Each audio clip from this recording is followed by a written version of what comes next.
بسم اللہ الرحمن الرحیم۔ اللہ تعالیٰ نے قرآن کریم میں ارشاد فرمایا ہے، اجیبو دعوت الداعی اذا دعانی، جب میرا بندہ مجھے پکارتا ہے تو میں اس کی پکار کو سنتا ہوں۔ آج ہم جن حالات سے گزر رہے ہیں، ہم پریشان ہیں، غموں میں ڈوبے ہوئے ہیں۔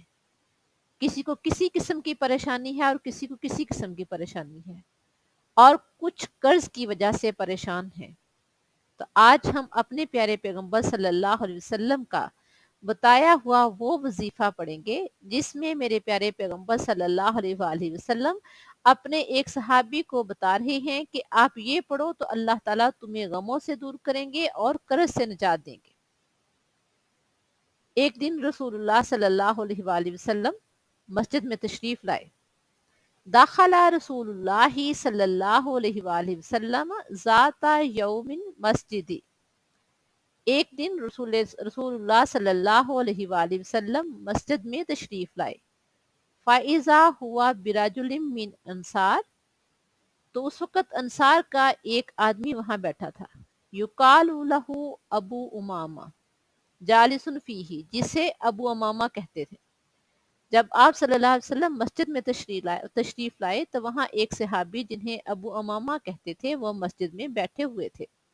فقالا، تو میرے پیارے پیغمبر صلی اللہ علیہ وآلہ وسلم نے فرمایا، یا ابا امامتا، اے ابو امامہ، مالی اراکا جالسن فی المسجدی، کیا ہوا ہے کہ میں آپ کو مسجد میں بیٹھے ہوئے دیکھ رہا ہوں، فی غیری وقت صلات، ابھی تو نماز کا وقت بھی نہیں ہوا، یعنی آپ مسجد میں کیوں بیٹھے ہوئے ہیں، ابھی تو نماز کا وقت بھی نہیں ہوا۔